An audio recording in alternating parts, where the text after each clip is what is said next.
moi c'est Honoré Begem et dans cette vidéo, nous allons parler de la méthode 100% sûre pour scaler votre business sans avoir des problèmes avec des régies publicitaires.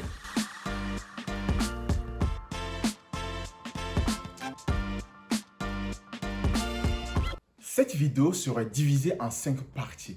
Bien évidemment, la première partie, nous allons commencer par définir ce que c'est que le scaling. Oui, c'est pas ce que vous avez entendu jusqu'à présent, vous serez surpris. La deuxième partie, nous allons voir en fait quelles sont les conditions pour commencer en fait à scaler votre business.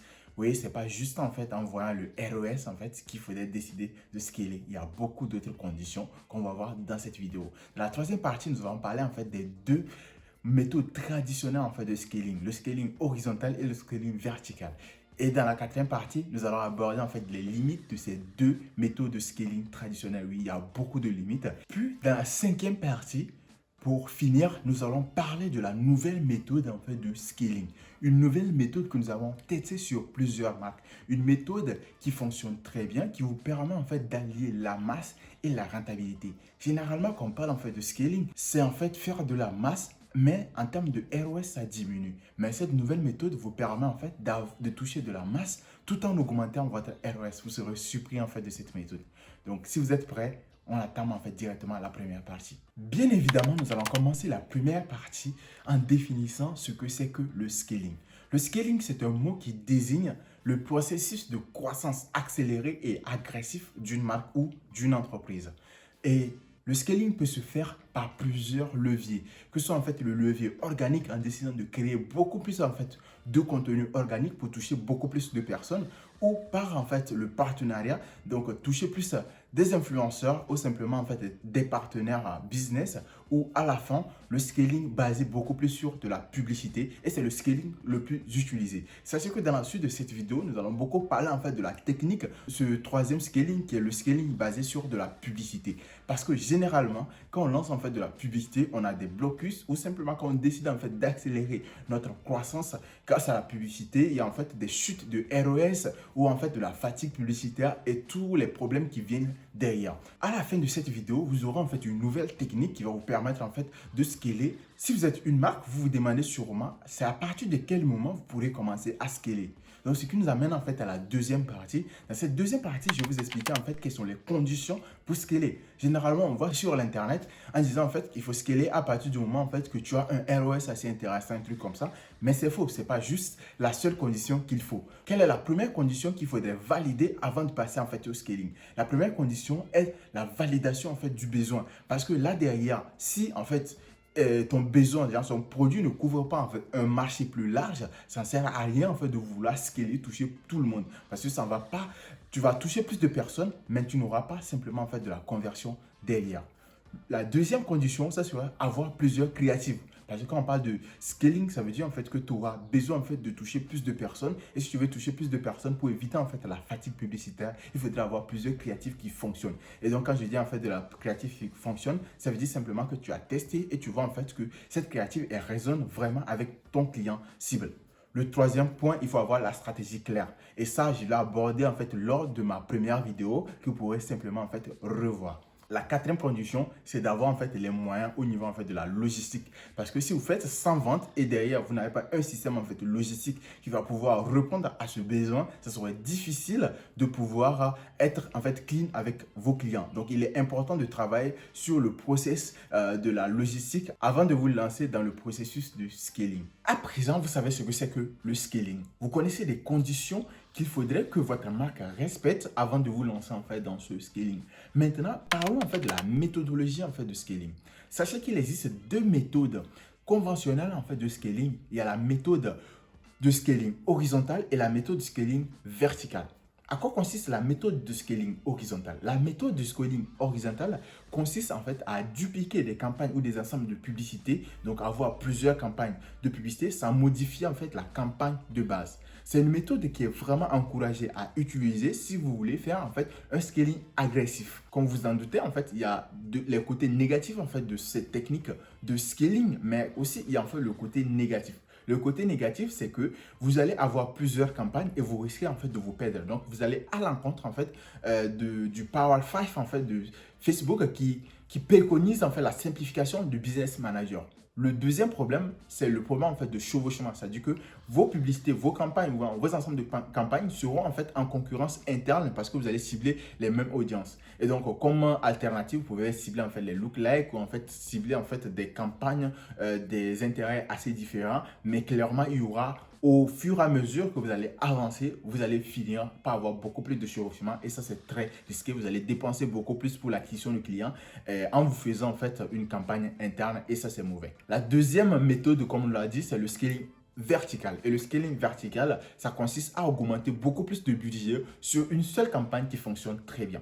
Et là, comme problème en fait à ce niveau, c'est que à chaque fois, il faudrait modifier la campagne. Si vous modifiez, vous apportez en fait une modification très importante, vous serez obligé en fait de supporter encore 3 à 5 jours en fait de la période d'apprentissage de la régie publicitaire. Mais si vous allez en fait doucement, ça va vous prendre aussi beaucoup plus de temps pour pouvoir accélérer. Donc pour pouvoir en fait scaler votre business. Donc il y a en fait le côté positif et le côté négatif. Donc par rapport à vos objectifs, il faudrait choisir.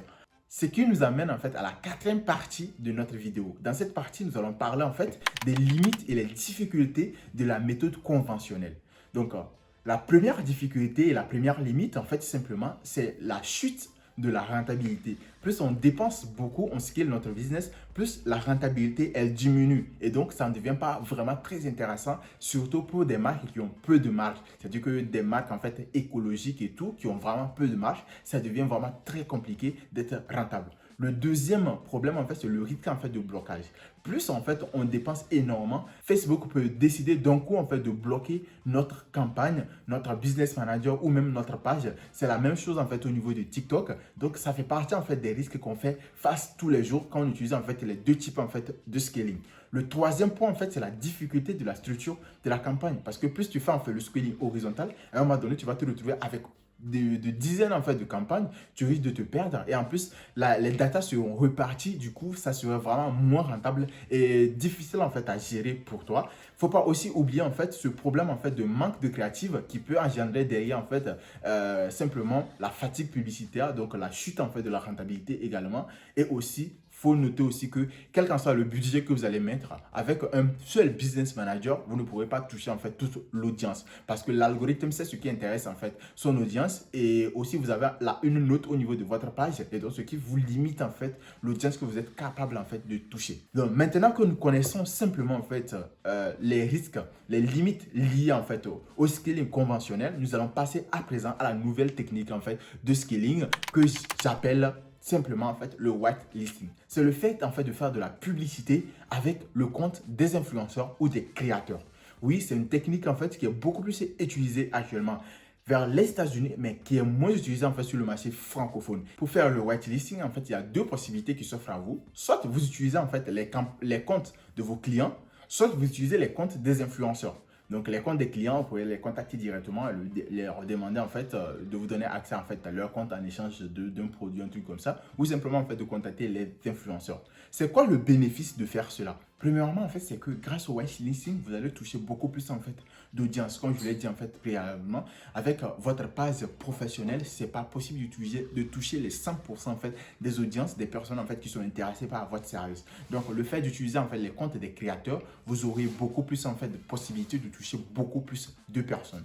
Le deuxième point, en fait, c'est que ce sont des publicités natives. C'est-à-dire que les gens ne se rendent pas compte en fait que c'est de la publicité parce que c'est un créateur comme eux, donc quelqu'un qui ne vend pas ce produit qui parle. Donc ça fait de la preuve sociale et ça génère beaucoup plus de l'engagement. Les publicités qui se déroulent sur les pages des créateurs ont jusqu'à 30% plus d'engagement en fait que les publicités sur les pages d'entreprise. Le troisième point, c'est que vous allez profiter de la data simplement parce que si vous avez accès à ces pages, vous pouvez faire simplement le retargeting global en fait des personnes qui ont déjà interagi avec ces pages et aussi les personnes qui ont déjà vu la vidéo. Donc, il y a vraiment beaucoup plus de data pour vous et donc vous allez avoir beaucoup plus en fait de rentabilité. Comme vous le savez, les publicités, ça marche en fonction en fait de la data. Plus tu as de la data, plus tu as de l'or et du coup, plus le taux de conversion est plus élevé et les coûts d'acquisition sont vraiment plus bas. Le dernier bénéfice, en fait, c'est la conversion, en fait, simplement. Vous aurez plus de conversion parce que c'est natif et que les gens s'identifient facilement avec le créateur.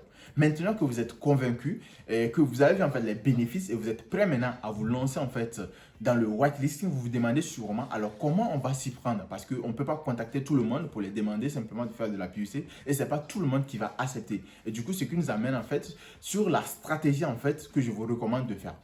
Dans la première étape, vous allez simplement en fait contacter, sourcer en fait une dizaine de personnes donc, qui ressemblent vraiment à votre audience cible. C'est-à-dire que si vous voulez toucher des personnes intéressées par l'environnement, vous pouvez décider en fait de voir en fait des influenceurs. Je vous recommande beaucoup plus des micro-influenceurs, pas des personnes qui sont reconnues, histoire vraiment que la publicité, ça passe vraiment crème en mode voilà, c'est un créateur qui parle en fait de ça parce que la personne elle est intéressée.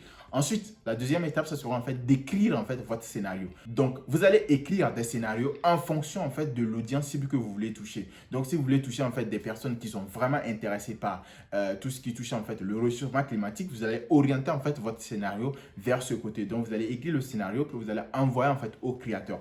Donc, quand le créateur il va recevoir en fait le scénario, il va créer. Du coup, à ce niveau, il y a en fait deux possibilités. Soit que vous allez tester en mode influence pour voir en fait si le contenu ça fonctionne très bien avec l'audience du créateur, soit vous allez lancer de la publicité dans votre business manager avec la créative pour voir si ça fonctionne. Si ça fonctionne très bien, du coup, vous allez décider maintenant de contacter en fait l'influenceur, lui demander accès à ses pages pour simplement lancer des publicités depuis en fait la page de l'influenceur. Je vous assure que les résultats sont énormes. Du coup, ce que je vous recommande en fait, c'est que quand vous allez avoir accès à la page de l'influenceur, utilisez en fait ces types en fait de publicité. Le premier, c'est les publicités intérêts, donc vraiment basé en fait sur les intérêts en fait.